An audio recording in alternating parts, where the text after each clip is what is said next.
hello to everyone that is joining us for this session. It is going to be the resume revamp. My name is Kylie Hagan. I am from Synapse, Florida. I am the community engagement manager here. If you have exhibited before or you spent some time on the arena floor this year, we may have met, come into contact. So it's nice to see everyone back. If this is your first session, a few quick notes. Please use the Q&A feature in the chat box on the bottom right side of your screen if you have any questions for our panelists, and they will do their absolute best to address them. Be sure to maximize your window for the best experience, and we do encourage you to live stream and join in with your camera on. I will go ahead and let these two lovely ladies get started. We have Elena Pastor. She's Outreach and Operations at Spect App. And then we have Stephanie Marquez, I hope I'm not butchering that, who is the VP and partner at NextPath Career Partners. So I will let them take it away. Please let me know if you have any questions in the chat box feature. Thanks, Kylie. Hey, guys. Welcome to the Resume Revamp. I'm Stephanie Marquez. And I'm from NextPath Career Partners. We are a staffing agency focused on sales and marketing, IT, sales, SaaS sales, pretty much anything technology related, digital marketing.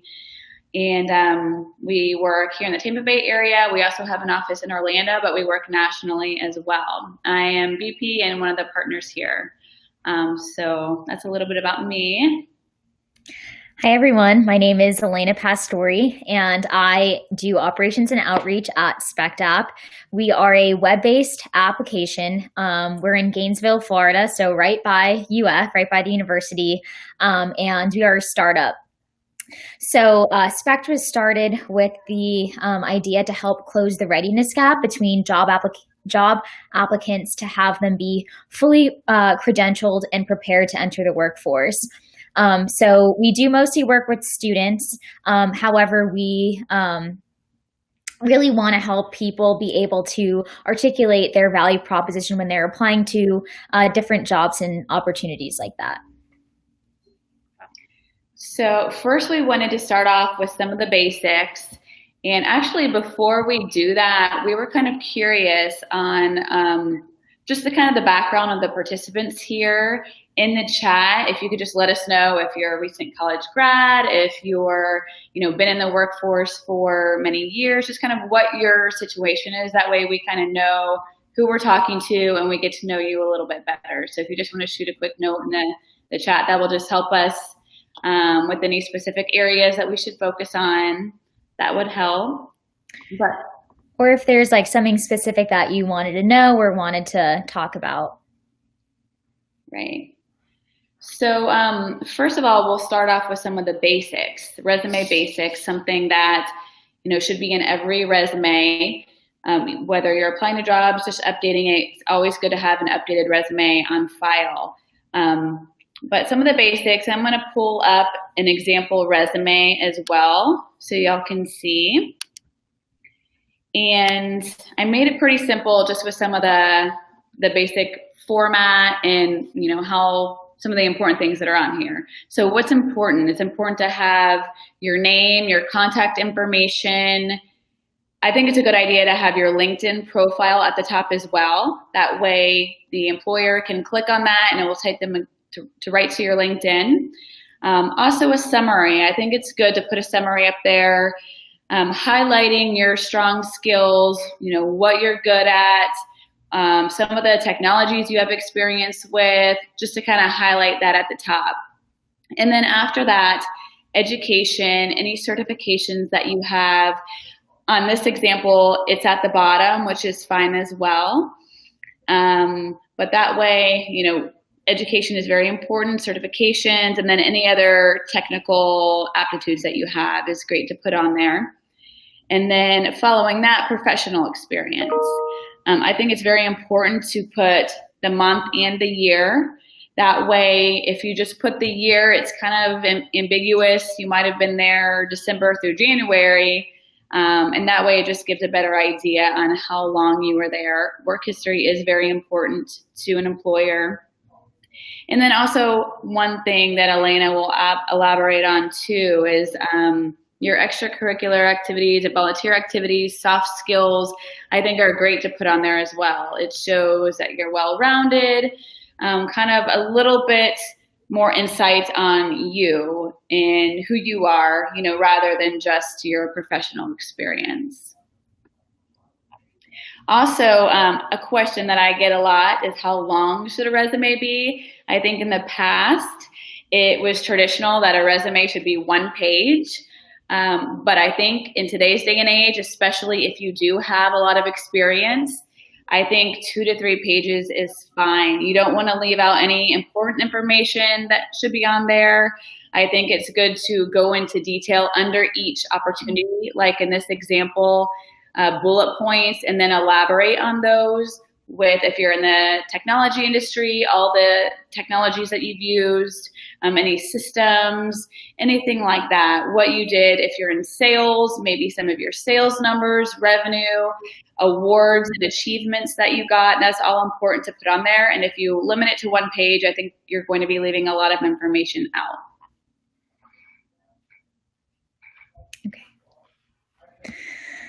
Awesome. So if I were standing in front of you all right now, I would say, how many of you applied to a job that you didn't get that you think you would be the perfect fit for or would be really awesome at? And I feel like, most people have been in that situation where you don't understand why you didn't get a job. You feel like you've had all the proper prior experiences and skills that would allow you to really succeed in that role, and you didn't get it. So obviously resumes are important.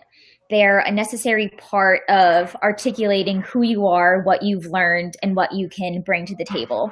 However, one thing that resumes fail to really bring to light is your drive, your work ethic. How are you to work with as a person? Do other people like working with you? All kinds of things like that.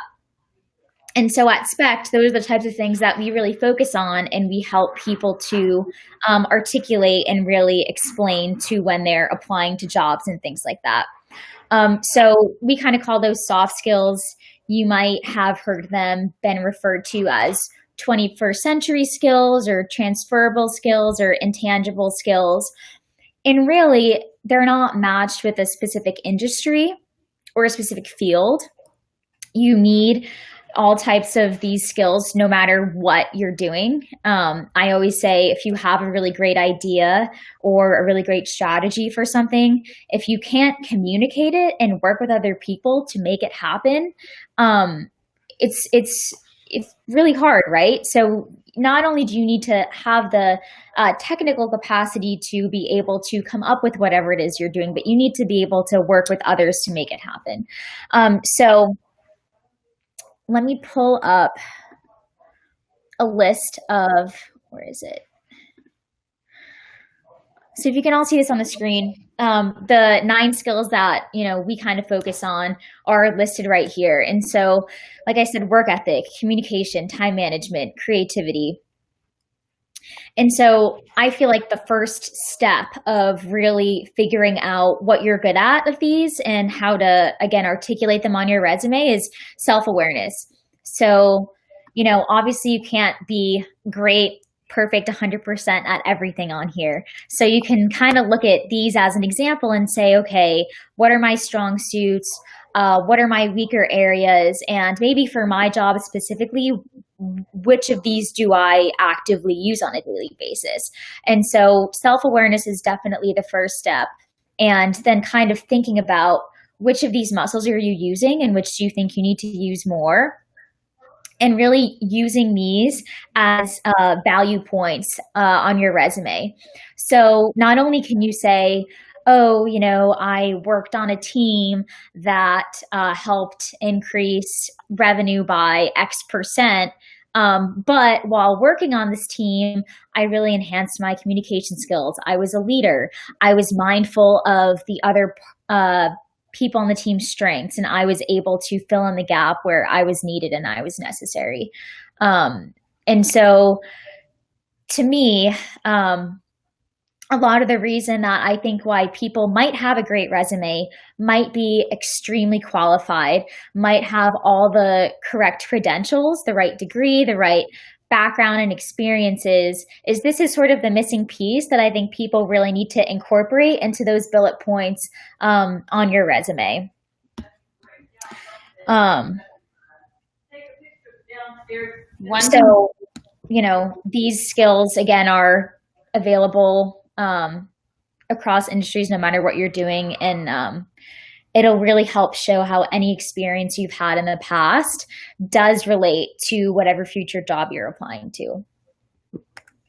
Awesome. One thing I was going to add to that too is this is the opportunity you have to sell yourself to the hiring manager or the HR director just from, a piece of paper. So adding all those things are so important. Another thing that we would both recommend is, in addition to having a great resume, is having it match your LinkedIn profile. I think a lot of times people have, they have a LinkedIn profile, but it's very basic. You don't have the job summary filled out. You don't have a lot of details on there.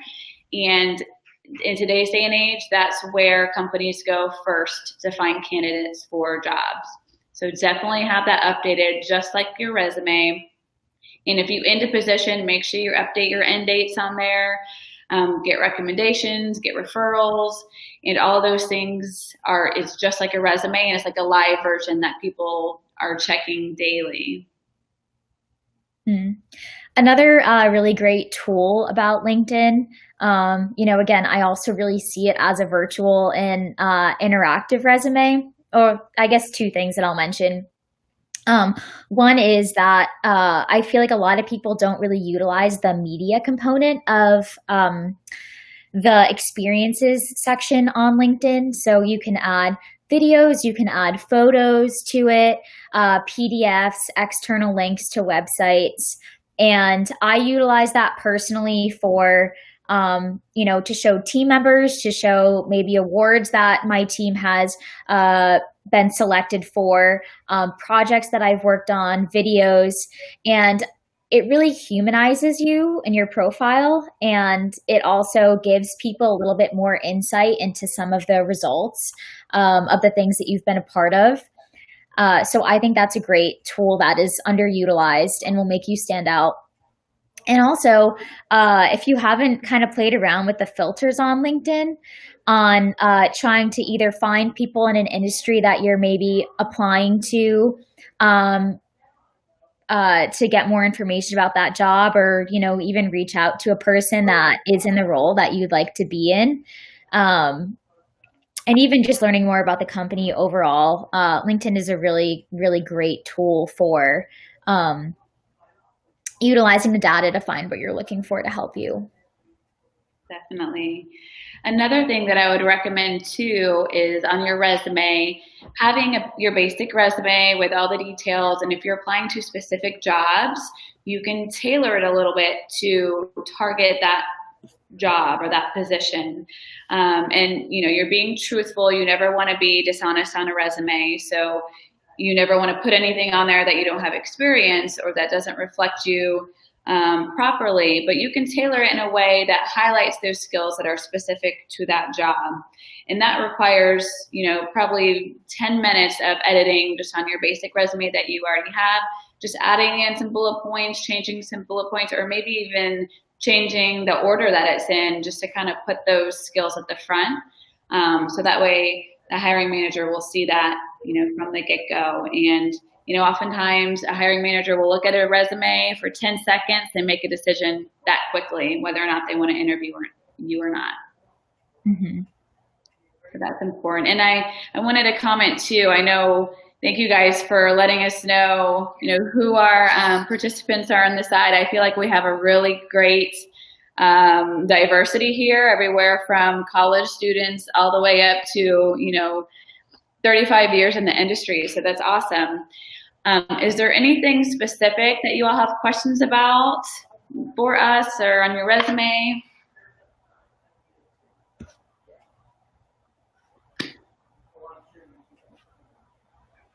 Cover letter. That's a good point.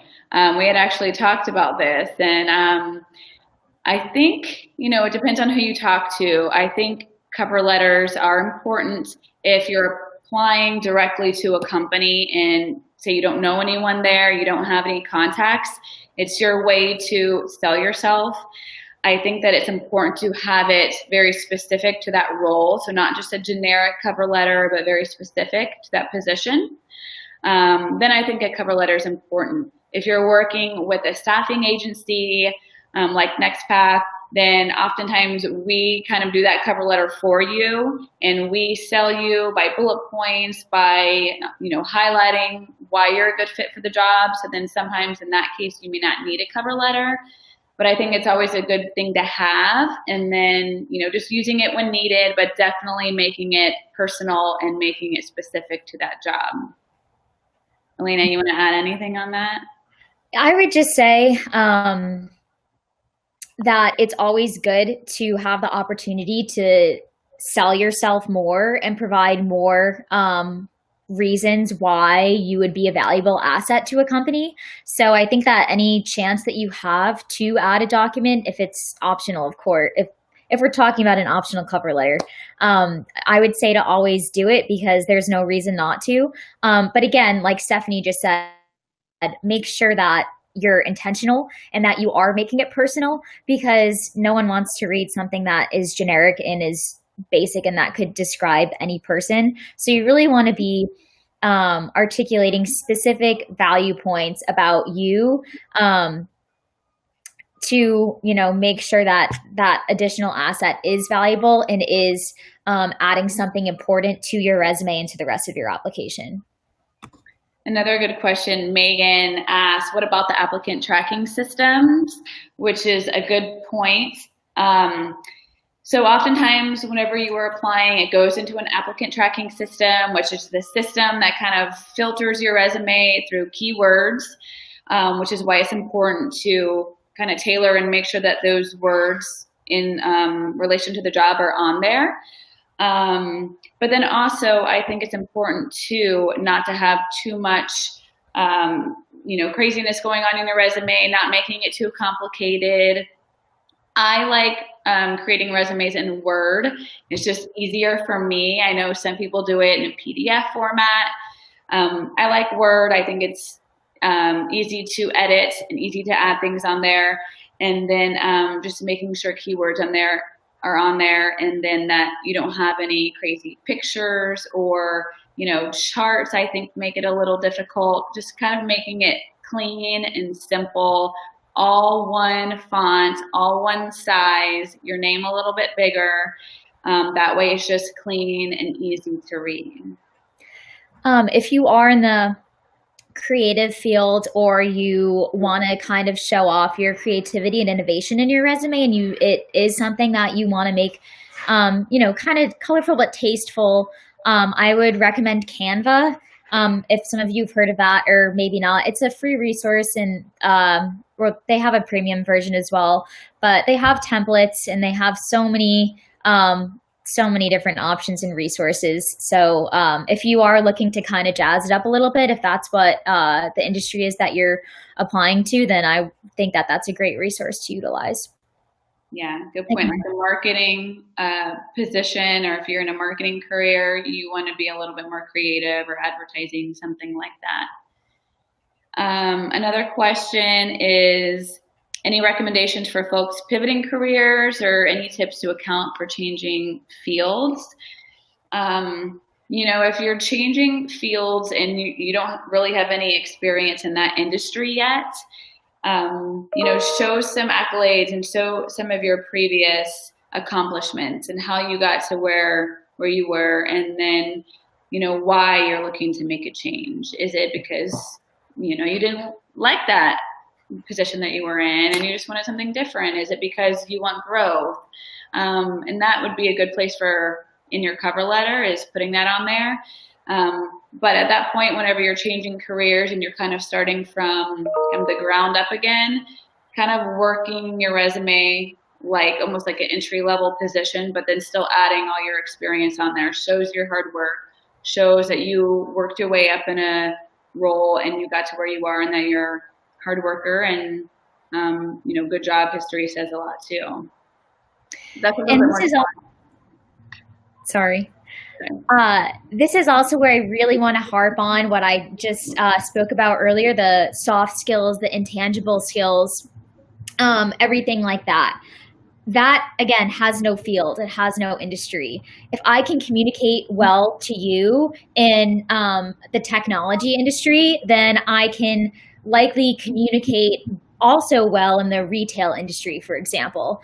If I'm a good manager in one industry, I will likely also be a good manager in another industry because, at least, managing people, even though the context changes, the ability to communicate and empathize and understand people and the core of emotional intelligence, that obviously it changes a little bit depending on the context, but really at heart, being able to communicate, as an example, is the same or very similar. So I would say to really harp on those things, those interpersonal skills that you've really worked on and utilize, that you can say, hey, I was really good at this in this industry, and so then I can be good at it here in this industry.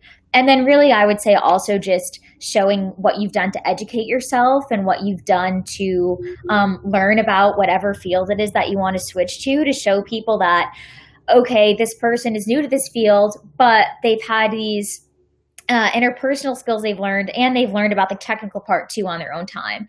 And if I see someone that has put in that effort, I think that's really telling of your work ethic and how you will be in that new role. Another question too is, I know this is true in the technology industry, is a lot of times people do a lot of contracts, so it makes their resume look jumpy, like they've jumped around for 6 months, a year, 3 months, and a lot of times that doesn't look very favorable to employers.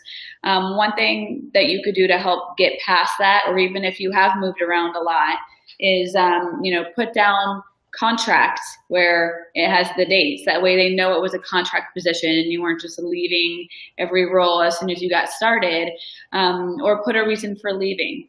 A lot of times, it wasn't your fault, you were laid off or whatever. So I think that that's good for people to see. That way they don't think that you're just a job hopper and as soon as you start something, you're leaving it. So I think that's important too. And then just to follow up on Danielle's question, if you have 35 years of experience and just getting past that bias in, applying to jobs and you're competing with people, maybe a little bit younger, what I would say is sometimes a lot of experience helps you in a role, especially if it's a leadership position. But I say to people with a lot of experience, sometimes leaving some of the positions from like the 90s and earlier, just leaving it off and just saying additional experience. And that way they can always ask about it, but it doesn't take up a lot of space on your resume and you don't have, all these dates dating back to 90s, 80s that you may have to help you overcome certain things like that. I'm just looking at some of the questions over here. We have a couple more minutes. I think that covers a lot of them. Yeah. I don't really think you're gonna have too many jobs on your resume, just making it, relevant. If you have a random position in there that doesn't really relate to what you're looking for and it's just kind of, in there, you can leave it off. And then also if you have a job gap where you maybe took a year off, then I would clarify, took a year off to travel the world or, whatever. That way they don't think you were just sitting at home doing nothing. Mm-hmm. And we also had a couple of resources that we wanted to leave you with. So as many of you probably know, for resumes, it's good to start off with a strong action verb. So we have a little list that we found of a list of action verbs that are good to use on your resume that I'm going to put here, as well as a survey that will help you kind of reflect on what those soft skills are that you have and how you can kind of develop them. So these are just optional. If you'd like to take a look at them, they might be helpful to you all. Thank you, guys. Thank you ladies so much for all of the information that you guys gave today. We really appreciate it here at Synapse. If there is anything else that you need from either of these two super informative and strong-minded women, please feel free to check out the Converge community in order to connect with them. And then be sure to check the chat box below for the survey and the verb sheet that they just listed. And I will see all of you shortly in the session with Titus that is starting in about 5 minutes. Thank you.